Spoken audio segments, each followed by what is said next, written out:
ሰላም ጤና ይስጥልን በመላው በአምሳዎቹም የአሜሪካ ግዛት ለምትገኙ የኛ ሰው ኤርትራውያን ኢትዮጵያውያን በሙሉ እንደምናላችሁ እንደምንቆያችሁ እንዲሁም ከአሜሪካ ውጭ በተለያየ ሀገር ሆናችሁ ይሄን ዜናና መረጃ በመስማት ላይ ለምትገኙ መስማት ለምትወዱ ሁሉ በቅድሚያ እጅግ በጣም የከበረ ሰላምታችን በያላችሁበት የዓለም ጥግ ሁሉ ይድረሳችሁ። በዛሬው የአሜሪካ የኢሚግሬሽን የዜናና የመረጃ ጊዜ ሁለት ሰበር አስቸኳይ አንገብጋቢ አሁን የወጡ ዜናዎችና መረጃዎችን ወደ እናንተ የምናደርስ ይሆናል። የአሜሪካው ፕሬዝዳንት ዶናልድ ጄ ትራምፕ የኢራኑን ጦርነት ከጨረስኩ በኋላ ከስደተኞች ጋር የጀመርኩትን ጦርነት እንደገና አጠናክሬ እቀጥላለሁ ሲሉ አስደንጋጭ መረጃ አስደመጡ። የባለፈው ግንቦት 2026 ወር ከፍተኛው የዲፖርቴሽን ወር ሆኖ በአሜሪካ ታሪክ ተመዘገበ። በተያያዘ ዜና ለስደተኞች ብቻ የተሾመ የሚመስለው የፕሬዝዳንት ትራምፕ መንግስት እንዲህ ሲል ተናገረ። በቀሪ የስልጣን ዘመኔ አሜሪካን ከስደተኞች ማጽዳት፣ ዲቪ ሎተሪን መዝጋት፣ ግሪን ካርድን መንጠቅ፣ የመወለድ ዜግነትን በአሜሪካ ምድር ሙሉ በሙሉ ማገድ፣ ጥገኝነትን ማስቆም፣ ዜግነትን መንጠቅ ትልቁ ግቤ ነው ሲሉ ተደምጠዋል። በሌላ ዜና የፕሬዝዳንት ትራምፕ አስተዳደር የአሜሪካ ዜግነት ማመልከቻና ለግሪን ካርድ ማመልከቻ እንዲሁም ለቪዛ ማመልከቻ አዲስ ከፍተኛ የዋጋ ጭማሪ አቀረበ። ለአነስተኛ ገቢ ላላቸው ስደተኞች የሚደረገው የክፍያ ምህረት ሙሉ በሙሉ ይሰረዛል ተብሏል። የዩቲዩብ ቻናሉን ሰብስክራይብ በማድረግ የነዚህንና የሌሎችን የኢሚግሬሽን ዜናዎች ዝርዝር በቀጥታ ከኢትዮ ቨርቴክስ እንድትከታተሉ በአክብሮት እንጠይቃለን።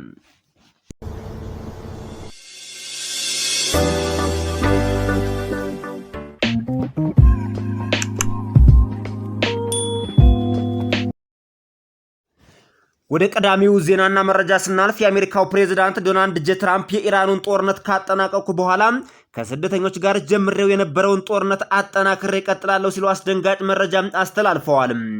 የባለፈው የግንቦት 2026 ወር በአሜሪካ ታሪክ ከፍተኛ ዲፖርቴሽን የተመዘገበበት ወር ሆኖ አልፏል ነው የተባለው።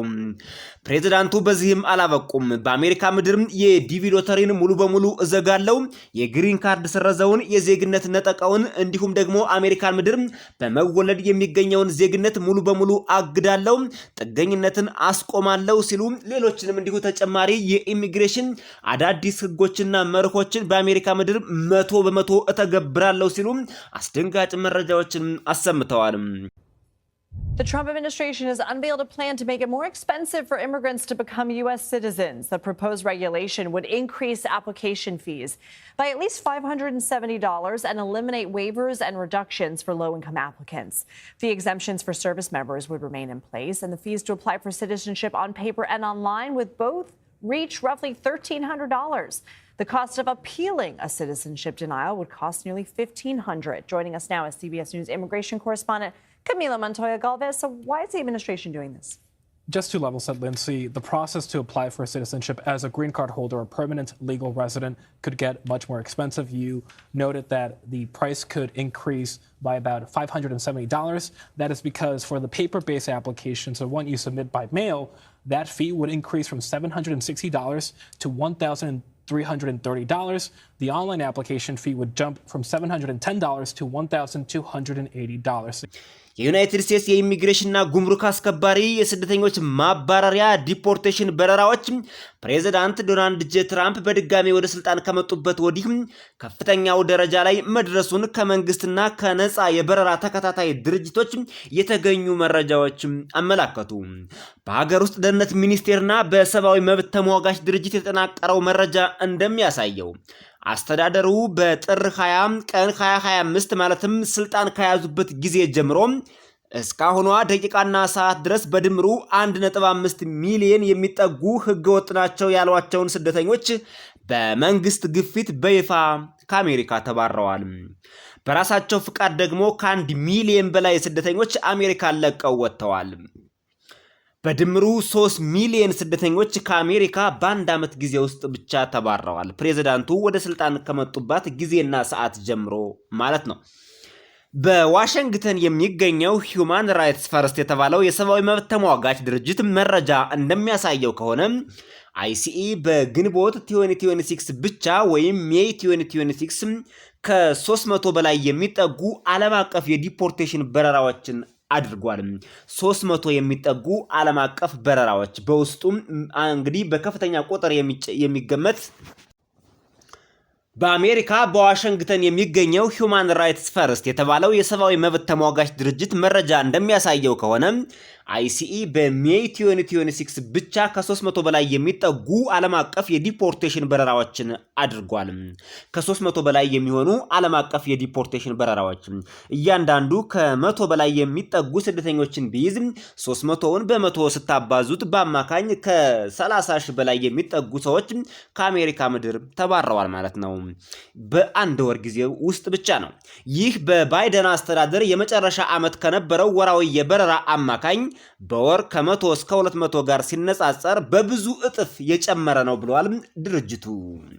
ይህ የበረራዎች መጨመር ባለፉት 18 ወራት ውስጥ በስደተኞች ማቆያ መሰረተ ልማትና በሰው ኃይል ላይ የተደረገውን ሰፊ ዝግጅት ተከትሎ የመጣ ነው ተብሏል።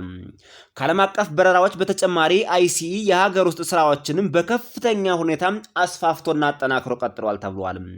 በግንቦት ወር ወይም ሜይ ብቻ ወደ 1300 የሚጠጉ የሀገር ውስጥ በረራዎች ስደተኞችን ከተያዙባቸው ገጠራማና የተለያዩ የከተማ አካባቢዎች ከፍተኛ አቅም ወዳላቸው የዲቴንሽን ሴንተር ወይም ክልላዊ ማቆያ ማዕከላት ለማዛወር ተደርጓል።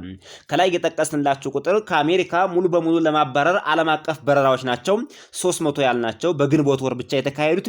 ይሄኛው ደግሞ 1300 ያልናቸው ከአሜሪካ የተለያዩ ገጠራማና ከተማማ አካባቢዎች ወደ ዲቴንሽን ሴንተር የተደረጉ በረራዎች ናቸው። ሁለቱም በአንድ ወር ጊዜ ውስጥ የተከናወነ ነው ተብሏል። የትራምፕ ቀድማችሁ አሜሪካን ለቃችሁ ውጡ፣ ከያዝናችሁ እስር ቤት ትገባላችሁ፣ ትሰቃያላችሁ፣ ተደብቃችሁ መቼም ቢሆን አታመልጡንም፣ ህገወጥ ናችሁ በሚል ሰበብ ብዙዎች ቀድመው በፍርሃት በራሳቸው ፍቃድ እንዲወጡ አድርጓቸዋል ነው የተባለው። በሳይኮሎጂ ብቻ ከ1 ሚሊዮን በላይ የሚጠጉ ስደተኞች አሜሪካን ለቀው ወጥተዋል። በዚህ መሰረት አስተዳደሩ የጅምላ ማባረር ዘመቻ ተባባሪዎችን ወደ ተለያዩ ዓለም አቀፍ ክፍሎች እያራገፈ ነው ተብሏል። መካከለኛው አሜሪካ ከጠቅላላው ዓለም አቀፍ በረራዎች ከ40 እስከ 70% የሚሆነውን በመያዝ ቀዳሚው መዳረሻ ሆኗል። የሜክሲኮ የውስጥ አካባቢዎችና ደቡብ አሜሪካ ሁለተኛና ሶስተኛ ተደጋጋሚ የበረራ መስመሮች ናቸው ተብለዋል። ከሰሃራ በታች ያሉ የአፍሪካ ሀገራት ኢትዮጵያን ጨምሮ ማለት ነው፣ እስያ፣ ካሪቢያንና አውሮፓ በየወሩ በርካታ የዲፖርቴሽን በረራዎችን አስተናግደዋል ተብሏል። አውሮፓም ሳይቀር ቁጥሩ ዝቅተኛ ቢሆንም እንኳን የዲፖርቴሽን በረራዎችን አስተናግደዋል። የፕሬዝዳንቱ የማባረር የወደፊት እቅድና መዳረሻው መቼ ነው የሚያቆመው?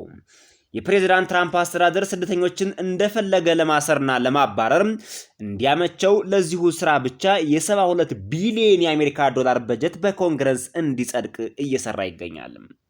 ፕሬዝዳንቱ የማባረር ዘመቻውን የሚያቆመው ከስልጣኑ ሲወርድ ብቻ ነው ተብሏል። ወይም በመካከል አንዳች የጤና እንከን ገጥሞት ከስልጣን ካልወረደ በቀር ይቺ 2 እና 3 ዓመት ለስደተኞች ፈተና ናት ተብሏል። ወደ አሜሪካ መግቢያ በሮች ላብነት ያክል የዲቪ ሎተሪ፣ የቤተሰብ ግሪን ካርድ፣ የሥራ ግሪን ካርድ ለኢትዮጵያውያን እንዲሁም ለሌሎች የ75 ሀገራት በአሁኑ ሰዓት ሙሉ በሙሉ ተዘግተዋል። ቀድመው የገቡት የመረጃ ስህተት አለ፣ አጭበርባሪ ናችሁ፣ ህገወጥ ናችሁ በሚል ውሃ ቀጠነ ተልካሻ ምክንያት የዜግነት ስረዛውን፣ የግሪን ካርድ ነጠቃውን፣ የመንጃ ፍቃድ በተለይ የኮመርሻል ድራይቪንግ ላይሰንስ ነጠቃውን አጠናክሮ ቀጥሎበታል የፕሬዝዳንት ትራምፕ አስተዳደር። ይህ በስደተኞች ላይ የሚደረገው ግፍና መከራ ፕሬዝዳንቱ ስደተኞችን ለማባረር ብቻ በአሜሪካ የተሾሙ ይመስል በስደተኞች ላይ መቼም ቢሆን የማያቆም ሰቆቃ ተጠናክሮ ቀጥሏል ነው የተባለው። ይህ ሊያቆም የሚችለው ፕሬዝዳንቱ ከስልጣን ሲወርዱና አሜሪካን ሲለቁ ብቻ ነው ተብሏል።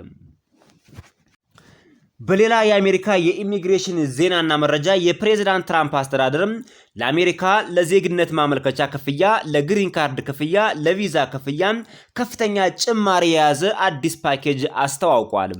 እንዲሁም ለዝቅተኛ ገቢ ላላቸው ስደተኞች የሚደረገው የክፍያ ምህረት ሙሉ በሙሉ ሊሰረዝ ነው ተብሏል። የትራምፕ አስተዳደር ህጋዊ ቋሚ ነዋሪዎች ግሪን ካርድ ሆልደር የአሜሪካ ዜግነት ለማግኘት የሚከፍሉትን የገንዘብ መጠን በከፍተኛ ደረጃ የሚጨምር አዲስ እቅድ ፓኬጅ ይፋ አድርጓል።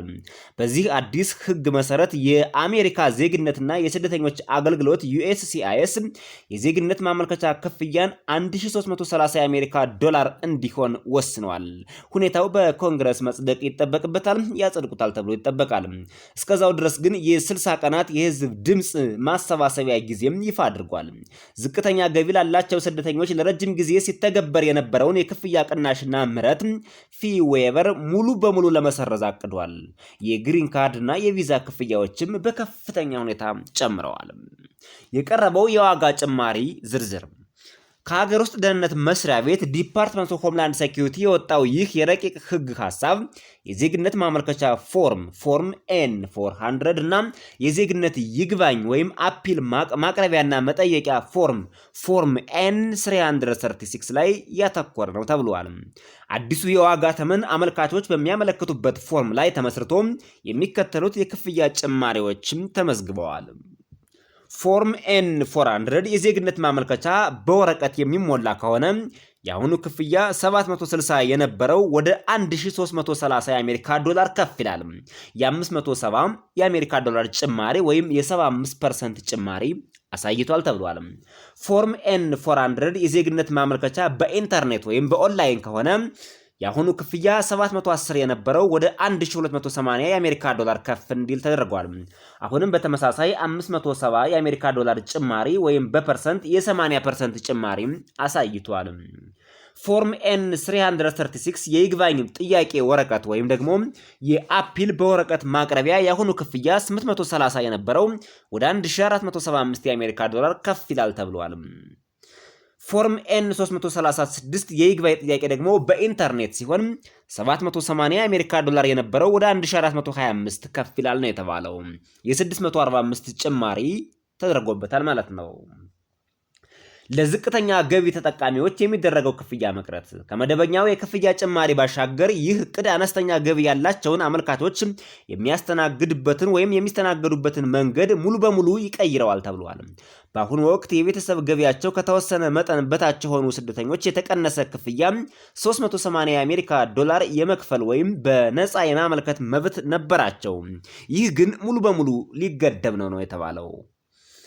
ከሌሎች የፌዴራል መስሪያ ቤቶች በተለየ መልኩ የአሜሪካ የኢሚግሬሽን መስሪያ ቤት በዋናነት የሚተዳደረው ከአመልካቾች በሚሰበሰብ ክፍያ በመሆኑ እነዚህን አዳዲስ ክፍያዎች ይፋ ለማድረግ ተገዷል ነው የተባለው። የሀገር ውስጥ ደህንነት መስሪያ ቤት ዲፓርትመንት ኦፍ ሆምላንድ ሴኩሪቲ እንደገለጸው ይህ የዋጋ ማስተካከያ ተቋሙ ያወጣውን ወጪ ሙሉ በሙሉ ለመተካት ፉል ኮስት ሪከቨሪ እና የእያንዳንዱ ማመልከቻ ክፍያ ሌላውን የሚጎዱበትን አሰራር ለማስቀረት አስፈላጊ ሆኖ በመገኘቱ ነው ይህን ጭማሪ ይፋ ያደረግነው ብለዋል። በተጨማሪም የፕሬዝዳንት ትራምፕ አስተዳደር ይህ የዋጋ ጭማሪ ህጉና በተፈጻሚነቱ ላይ ሁለተኛ የስልጣን ዘመን የተጀመረውን ጥብቅ የማባረር፣ የማሰር፣ የመመርመር ሂደቶችን በገንዘብ ለመደገፍ እንደሚያስፈልግ ነው የተገለጸው። ባለስልጣናቱ ቀደም ሲል የነበሩ አስተዳደሮች ስደተኞችን ለማበረታታት ሲሉ የዜግነት ክፍያን ሆን ብሎ ዝቅ አድርገውት እንደነበር ገልጸዋል። የአሁኑ አስተዳደር ግን አገልግሎቱን ያገኘው አካል ሙሉ ወጪውን ይሸፍናል የሚል ጥብቅ መመሪያ እየተከተለ ይገኛል።